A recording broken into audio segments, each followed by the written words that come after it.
would stay.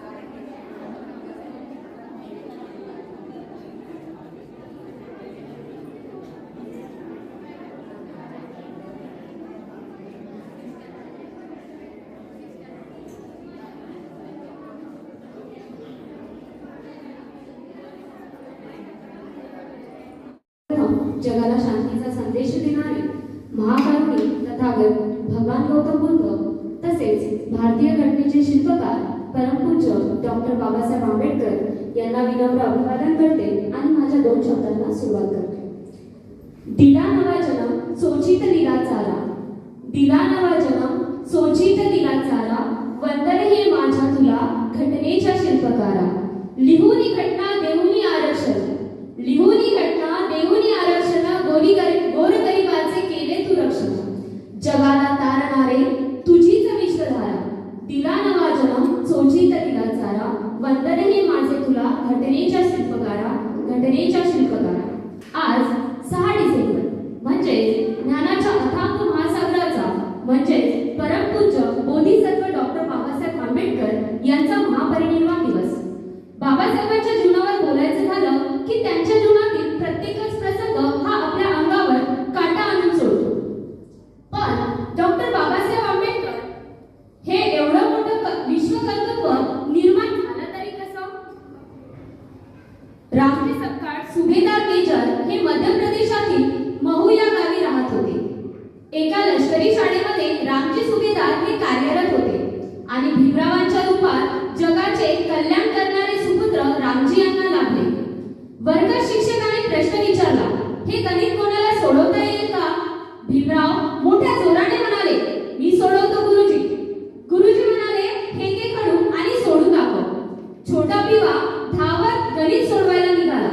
तेवढ्यातच सगळ्या पोरांनी कल्ला सुरू केला, नाही नाही नाही. त्या गुरुजींना कळेना काय झालं. गुरुजी, त्या फळ्याच्या मागे आमचे जेवणाचे डबे आहे. त्यांनी जर का त्या फळ्याला हात लावला तर आमचे डबे पाडतील, उपाशी राहावं लागेल आम्हाला. त्याला फळ्याला हात लावू देऊ नका. गणित सोडवता येत असून सुद्धा आपल्या वर्गातल्या मुलाचे डबे पाडले म्हणून तो हुशार चुणचुणीत भीमराव तसाच मागे फिरला. त्याला कळेना असं काय चुकलं माझं.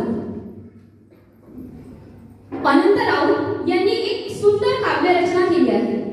वेशीवरल्या चोळ पाचोळ्यातून, वेशीवरल्या पाचोळ्यातून मशाल पेटवली, वा भीमा लेकरांसाठी तू हयात घालवली, वा भीमा लेकरांसाठी तू हयात घालवली. गावाने वेशीला केलेले वंदन होता तू, अजूनही दरवळ आहे कुठला चंदन होता तू. येणाऱ्या सगळ्याच पिढ्यांची, येणाऱ्या सगळ्याच पिढ्यांची तू सपने वाचवली, वा भीमा लेकरांसाठी तू हयात घालवली. वर्गाच्या बाहेर बसला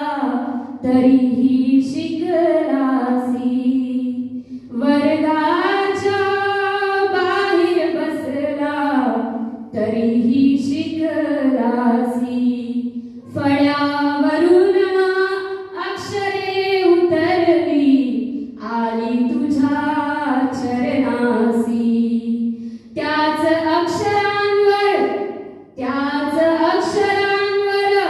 देशाची घटना अवतरली वा भीमा लेकरांसाठी तू हयात घालवली मनुस्मृतीचा जाळून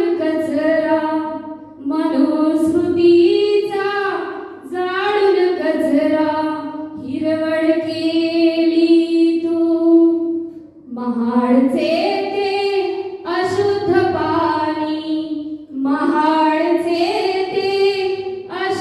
पाणी निर्मळ केले तू परंपरेच्या चिखलांमधली जातीयतेच्या चिखलांमधली नवका चालवली भीमा लेकरांसाठी तू हयात घालवली जिथे जिथे तू शिकला ते सगळे मान तुला देती तुझ्यामुळे ही जगास कळली बुद्धाची धरती भारतरत्न या बहुमानाची उंची वाढवली भीमा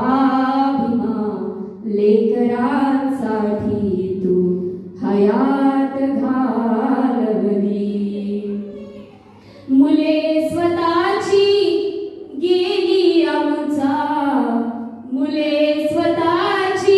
गेली आमचा बाप तू असताना बाबासाहेब गेले तेव्हा त्यांच्या अंत्ययात्रेला 18 ते 22 लाख होते त्या काळातली लोकसंख्या बघता ते एक विश्व रेकॉर्ड होते मोबाईल नाही इंस्टाग्राम नाही व्हॉट्सअप नाही तरी कुठून आली एवढी लोक अरे बाबासाहेबांनी आम्हाला शिकवलं माणसाचं कर्तृत्व हे त्यांच्या अंगावरच्या वर्दीतून नाही माणसाचं कर्तृत्व हे त्यांच्या अंगावरच्या वर्दीतून नाही तर त्यांच्या अंत्ययात्रेला जमलेल्या गर्दीतून असतं मुले स्वतःची गेली आमचा बाप तू असताना जळत राहिला किती रे बाबा सूर्य आम्हाला देताना जाताना तुझी लेकरे बुद्धाला सोपवली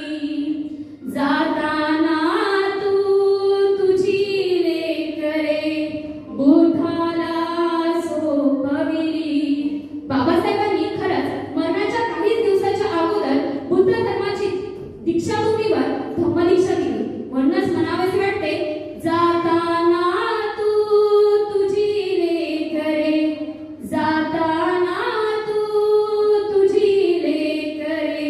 बुद्धाला सोपविली भीमा लेकरांसाठी तू हयात घालवली अरे बाबा स्वप्ने वाचवली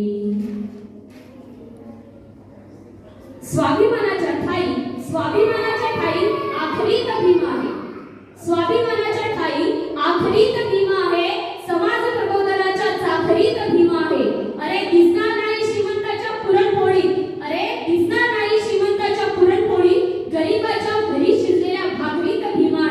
गरीबाच्या घरी शिजलेल्या भाकरीत भीमा आहे 6 डिसेंबर ही फक्त तारीख नाही हा आपल्या अंतःकरणाला भिडवणारा एक क्षण आहे डॉक्टर बाबासाहेब आंबेडकर या पुरुषाने आयुष्यभर अन्यायाशी झुंज देत वंचितांसाठी प्रकाशाचे दीप लावले पण ज्या हाताने संविधान घडविले त्या संविधानाची आता पायमळणी होत आहे आणि जी लोक हे करत आहेत तेच लोक विचारतात डॉक्टर बाबासाहेब आंबेडकर म्हणजे कोण तर या प्रश्नाचं उत्तर एका कवितेतून आपल्याला सुशील कासरे यांनी उत्तम दिलेले आहे तर ती कवितेचं शीर्षक आहे डॉक्टर बाबासाहेब आंबेडकर म्हणजे कोण तर उत्तर आहे का एका ज्ञानाच्या अथांग महासागराचे नाव म्हणजे डॉक्टर बाबासाहेब आंबेडकर एका अथांग महासागराचे नाव म्हणजे डॉक्टर बाबासाहेब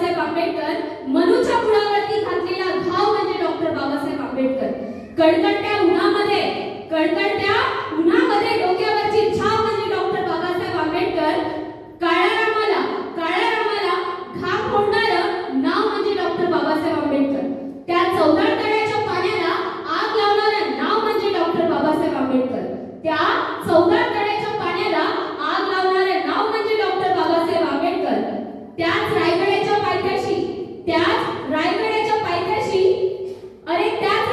पायथ्याशी शिवरायांच्या गाड्याची हाक म्हणजे डॉक्टर बाबासाहेब आंबेडकर. स्वतंत्र समता बंधुता म्हणजे डॉक्टर बाबासाहेब आंबेडकर.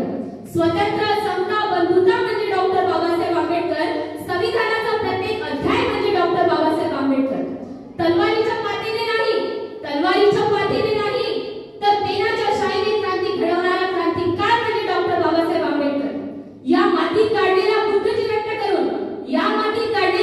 बुद्ध जिवंत करून प्रथम स्वतः बोधिसत्व बनून आम्हाला बुद्धाचा मानवतावादी धम्म देणारा महामानव डॉक्टर बाबासाहेब आंबेडकर म्हणजे डॉक्टर बाबासाहेब आंबेडकर. ज्ञानाचं प्रतीक म्हणजे doctor Babasaheb Ambedkar. The symbol of knowledge म्हणजे doctor Babasaheb Ambedkar. Father of modern India म्हणजे डॉक्टर बाबासाहेब आंबेडकर. या आधुनिक भारताचे शिल्पकार म्हणजे डॉक्टर बाबासाहेब आंबेडकर. या 9 कोटी लेकरांच्या डोक्यावरची मायेचा हात म्हणजे डॉक्टर बाबासाहेब आंबेडकर.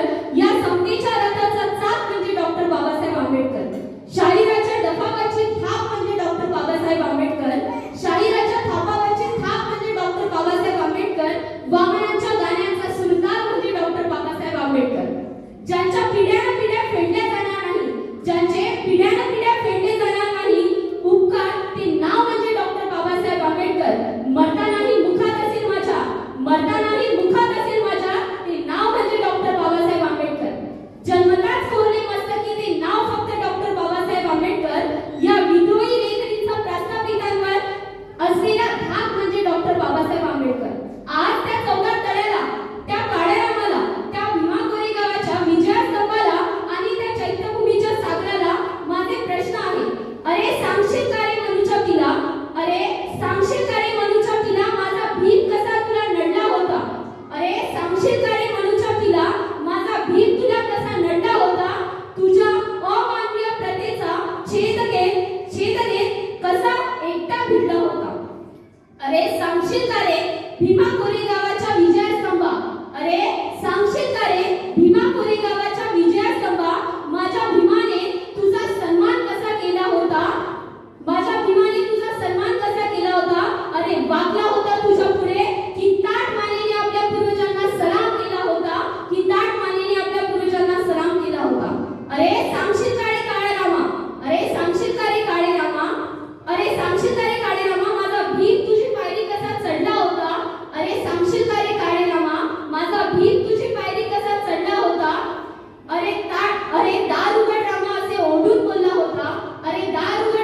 काळे रामा असे ओढून बोलला होता की लाल माधुरीतल्या व्यवस्थेच्या दारावरती आत शिरला होता. तुझ्याच गाभाऱ्यावरती येऊन बाप माझा कसा थाटात उभा राहिला होता. अरे सांगशील का रे काळे रामा माझा भीम तुझी पायरी कसा चढला होता. अरे सांगशील का रे मनुच्या पुस्तका माझ्या भीमाने तुला कसा जाळला होता. अरे सांगशील का रे मनुच्या पुस्तका माझ्या भीमाने तुला कसा जाळला होता. त्याच रायगडाच्या पायथ्याशी तुला जाळून माझ्या महाराजांच्या अपमानाचा बदला कसा घेतला होता. अरे घेतला होता तुला ओंजळीमध्ये. अरे सांगशील का रे चौदार तळ्या माझ्या भीमाचा स्पर्श कसा होता. अरे सांगशील का रे चौदार तळ्या माझ्या भीमाचा स्पर्श कसा होता. अरे घेतला होता ओंजळीमध्ये तेव्हा तुझा आत्मा कसा शांत झाला होता. अरे सांगशील का रे सागरा. 6 डिसेंबर 1956 ला. अरे सांगशील का रे सागरा 6 डिसेंबर 1956 ला तुझ्या पाण्याचा स्तर कसा वाढला होता.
Hi, Carlos.